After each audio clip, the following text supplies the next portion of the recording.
कश्मीर में युवाओं के साथ हो क्या रहा है और भविष्य हर बार अधर में क्यों अटक जाता है। ये तमाम कैंडिडेट जो आपको नजर आ रहे हैं एक सोच के साथ इन्होंने एग्जाम दिए थे और अब बारिश हो रही है, बहुत तेज बारिश हो रही है और आज अपने भविष्य को लेकर चिंतित है कि आखिरकार जम्मू कश्मीर का प्रशासन जो है आखिरकार ये कर क्या रहा है और इनका भविष्य जो है वो अंधकार में जाता हुआ नजर आ रहा है। काफी बड़ी संख्या है इन युवाओं की जो लगातार जो है प्रश्न पूछ रहे हैं और पूछते हुए ये चाहते हैं कि जवाबदेही तो कोई करे, कोई तो जिम्मेदारी ले कि आखिरकार इस प्रकार जो है युवाओं के साथ आज बहुत ज्यादा बारिश हो रही है, आप लोगों को अपने घर में होना चाहिए था लेकिन आप क्यों यहाँ पर आए? देखिए मैम, जो हमारी ये हुआ था फाइनेंस अकाउंट असिस्टेंट का एग्ज़ाम, इसमें हम सब ने क्वालिफाई किया है।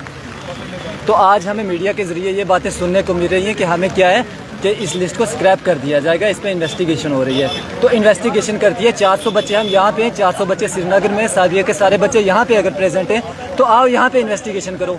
बंद कमरे में कौन सी इन्वेस्टिगेशन कर रहे हैं? और अगर ये बोल रहे हैं, जब किसी से पूछिएगा तो बोलेंगे कि एक मछली पूरे तालाब को गंदा कर देती है। तो कहाँ है वो एडमिनिस्ट्रेशन को? क्या वो गंदी मछली नहीं है? अगर वो गंदी मछली है तो उनको भी स्क्रैप करो। पूरे डिपार्टमेंट कौन सा घोटाला हुआ था कि जिसकी गाज आप लोगों पर गिर रही है? देखिए मैम, JKPSI में हुआ था तो उसका एग्जाम भी इन्होंने ऐसे ही स्क्रैप कर दिया, ना कोई पब्लिक नोटिस ना कुछ। तो ऐसे ही उन लोगों ने क्या कर दिया, उस एग्जाम को स्क्रैप कर दिया।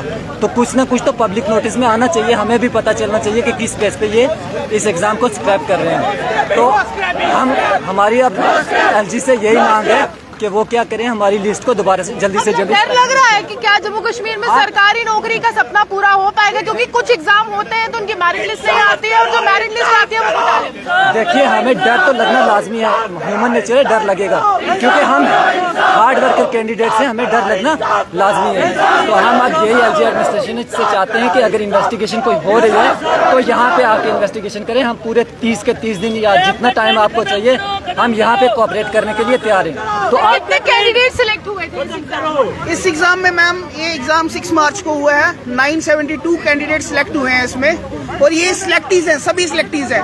अगर ये मेरिट में फॉल करते हैं और इन्होंने एग्जाम क्लियर कर दिया। यस मैम, हमारा एग्जाम भी क्लियर था। हमारा लिस्ट आया पहले प्रोविजनल लिस्ट, उसके बाद हमारी डॉक्यूमेंट वेरिफिकेशन होती है। 2 महीने तक इस एग्जाम में कुछ नजर नहीं आता।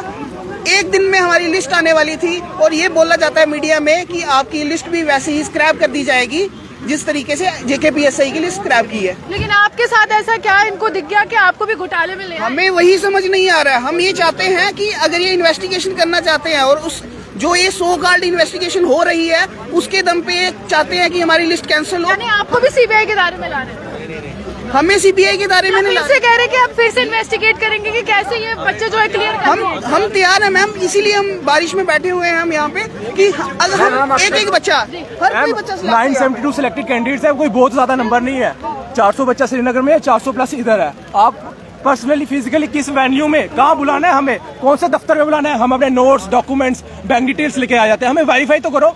आप बंद कमरे में कौन सी वेरिफिकेशन कर रहे हो? बच्चों के साथ जो सिलेक्टेड है उनको वेरिफिकेशन करना ना, किसी बच्चे को बुलाया आपने? सर मैम, ये बंद कमरे में कौन सी वेरिफिकेशन है? ना कोई रिपोर्ट देते हैं सामने। हमारा यही कहना है, जो फेयर हो सामने हो और हमारी सिलेक्शन लिस्ट सामने आए।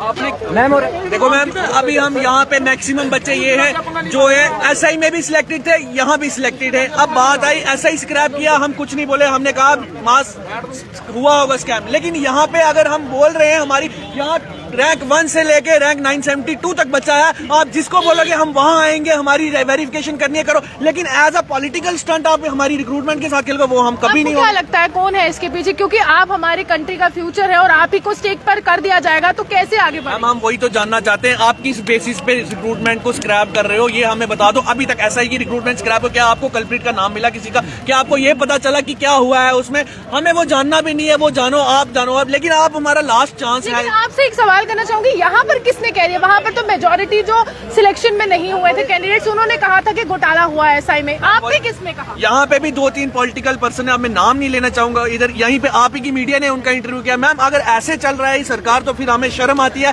कि हम ऐसी सरकार के अंडर हम अपनी मेहनत बेकार कर रहे हैं। मैम, 4-4 साल से हम लोग बच्चे यहाँ पे बैठे, कुछ की शादियां हो गई हैं, उनके बच्चे आगे, वो उनको अपने बच्चों को क्या सपना देखना ही नहीं चाहिए इनका? तो यही एक हमारी 24 साल की मेहनत पूरी, सपना क्या देखेंगे? मैम, हमें भी बोलते कि हम आपको नहीं नहीं देंगे तो हम भी कुछ अपना देख लेंगे, फिर क्राइम करेंगे और क्या करेंगे। क्या करना चाहिए सिलेक्शन लिस्ट में जो नोटिफिकेशन किसी भी गवर्नमेंट जॉब की निकलती है, इनको सिलेक्शन प्रोसेस ये रखना चाहिए कि पहले नोटिफिकेशन आएगी, उसके बाद आपका एग्जाम होगा, उसके बाद डॉक्यूमेंट वेरिफिकेशन होगी और उसके बाद स्क्रैप कर दिया जाएगा आपका।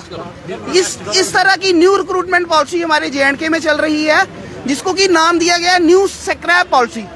गवर्नमेंट आती है, रिक्रूटमेंट को स्क्रैप करती है बिना कल्प्रिट्स का नाम लिए। हम सिर्फ ये चाहते हैं कि पब्लिक डोमेन में सब कुछ होना चाहिए। मैम यहाँ पे कुछ बच्चे बोल रहे थे कि आपके टॉपर बाहर नहीं आते, आज हमारे सारे टॉपर बाहर हैं। सुप्रीम बाहर है, सभी यही पर हैं, किसी को इंक्वायरी करनी है, कुछ करना हम सबके सामने है। जैसे कि कुछ लोग कह रहे हैं कि मार्क्स कंपेयर कर रहे हैं एकेडमिक्स, उसका वीक है और उसमें अभी कैसे मेरिट में आ गया वो। तो अगर इसी यहाँ पर भी जो सिलेक्शन के दायरे में नहीं आए कैंडिडेट्स, उन्होंने यहाँ पर सवाल उठाया। यहाँ पर भी नहीं मैम, वो 1 लाख बच्चा, अगर आप 1 लाख, वो तो चाहेगा हमें एक चांस और मिले, लेकिन हमारा क्या कसूर? आप हर बार इसी तरह चांस देते रहेंगे सबको। दूसरे बच्चे वो लाखों में और जो सेक्रेटरी बच्चे कुछ 100 में, और हमारी आवाज को दबाया जा रहा है क्योंकि वही हर जगह घूम रहे हैं मीडिया के सामने आके। कितना समय लगा था तैयारी करने में इस एग्जाम? मैम 2-3 साल लगे हमको तैयारी करते हुए। आज हम फर्स्ट टाइम रोड पे आ रहे हैं, पहले लाइब्रेरी में थे, वहाँ से अब रोड पे आना पड़ रहा है इन सब वजह से। देखिए, ये व्यथा है जम्मू कश्मीर के युवा की, जो पहले लाइब्रेरीज में होते थे, वहाँ पर शिक्षा ग्रहण करते थे, पढ़ते थे, अब उनको यहाँ पर आना पड़ रहा है। आपसे मैं जानना चाहूंगी, बारिश बहुत हो रही है लेकिन गुस्सा है दिल में कि आखिरकार भविष्य के साथ खेला जा रहा है। मैम बहुत ज्यादा खेला जा रहा है हमारे भविष्य के साथ। इतने एग्जाम क्वालिफाई करने के बाद भी मैम हमें पता ही नहीं है कि हमारी सिलेक्शन हुई भी है कि नहीं हुई है। अब हमें यही है कि पता नहीं, ये वाली लिस्ट स्पेकुलेशन ही है कि इस लिस्ट को भी स्क्रैप कर दिया जाएगा। TSL से हमने, TSL के जो जुनेद सर हैं सर, मैम उन्होंने कुछ हमें ऐसे हिंट दिए थे, बट मैम मैं सिर्फ यही LG सर से यही अपील करूंगी कि सर हम लोगों के बारे में भी सोचिए। सर हम लोग बहुत कम नंबर्स में हैं, बट इसका मतलब ये नहीं है कि हम सारे स्कैमर्स हैं। हम अपनी हार्डवर्क से यहाँ पे आए हुए हैं, हमने भी फेलियर्स देखे हुए। कितना समय लगा तैयारी करने में इस एग्जाम के लिए? मैम मैं 2016 से ग्रेजुएट हूँ और उसके बाद से मैं तैयारी कर रही हूँ। सिर्फ इसके लिए नहीं, मैंने पिछली रिक्रूटमेंट जो हुई थी JKPSI की, जो 2016-17 में हुई थी, मैम मैंने वो भी क्वालिफाई किया था, रिटन भी क्वालिफाई था मेरा, मैम मेरा फिजिकल भी क्वालिफाई हुआ था और मैम मेरा इंटरव्यू भी हुआ था, मुझे इंटरव्यू में अच्छे मार्क्स थे, बट मेरी फाइनल सिलेक्शन वहाँ पे नहीं हो पाई थी। फिर उसके बाद मैम सेंट्रल लेवल पे बहुत सारे एग्जाम्स दिए, CDS दिए, SSBs लगाई मैंने, बट वहाँ पे भी नहीं हो पाया। फिर जम्मू कश्मीर का जब यहाँ पे रिक्रूटमेंट शुरू हुई तो मैम मैंने इस साइड शिफ्ट किया। फिर मैम मैंने पंचायत का पेपर दिया, पंचायत में मेरा 0.5 से सिलेक्शन नहीं हुआ था। अब मेरा फाइनेंस और JKPSI दोनों ही क्वालिफाई हुए हैं और बहुत अच्छे मार्क्स से हुए हैं। तो मैम अभी हम डिप्रेशन की तरफ जा रहे हैं। इससे पहले भी डिप्रेशन था, जब नहीं सिलेक्शन होके भी डिप्रेशन में, बहुत ज्यादा मैम। फैमिली भी डिप्रेशन में है, पापा सब, हर कोई, बस उनकी आंखों में आंसू है कि उनको लग रहा था कि अभी इस बार कुछ अच्छा हो जाएगा, बट मैम अभी फिर भी वही सेम सिचुएशन है। मेरे को लगता है उससे भी ज्यादा वर्स्ट सिचुएशन में हम लोग आगे हुए। सिलेक्शंस लेके भी कोई पता ही नहीं चल रहा, ना तो कोई सिलेक्शन लिस्ट आ रही है, ना ही कुछ भी है। मैम जो क्वालिफाई करते हैं बच्चे मैम, वो बहुत कम नंबर्स में होते हैं और जिनका नहीं हो पाता वो बहुत ज़्यादा मेजॉरिटी में होते हैं। बट मैं LG सर से ये कहूँगी कि सर आप मेजॉरिटी को मत देखिए, हमारा हार्डवर्क ऐसे कुछ लो मत आप लोग, प्लीज हमें सर, हमें हमारी सिलेक्शन लिस्ट चाहिए। देखिए, साफ तौर पर हमारे भविष्य के साथ खेला जा रहा है, ऐसा तर्क इन तमाम युवाओं का है। कहा जा रहा है कि इन तमाम युवाओं को ये उम्मीद थी कि अब ये सरकारी नौकरी करेंगे और सेवा करेंगे, सेवा भाव से आगे बढ़ेंगे, लेकिन कहीं ना कहीं इनका भविष्य भी जो है वो अधर में अटकता हुआ नजर आ रहा है और इनके भी एग्जाम को स्क्रैप करने की बात की जा रही है। ये तमाम जो कैंडिडेट्स हैं वो मेरिटोरियस कैंडिडेट्स हैं, जिन्होंने पूरी तरह से सिलेक्शन लिस्ट में जो है वो नाम अपना पाया था, लेकिन अब कहीं ना कहीं उम्मीद जो है वो टूट गई। आप हमारे से बने रहिए, देखते थे न्यूज़ 9 लाइव। जम्मू से रोहान।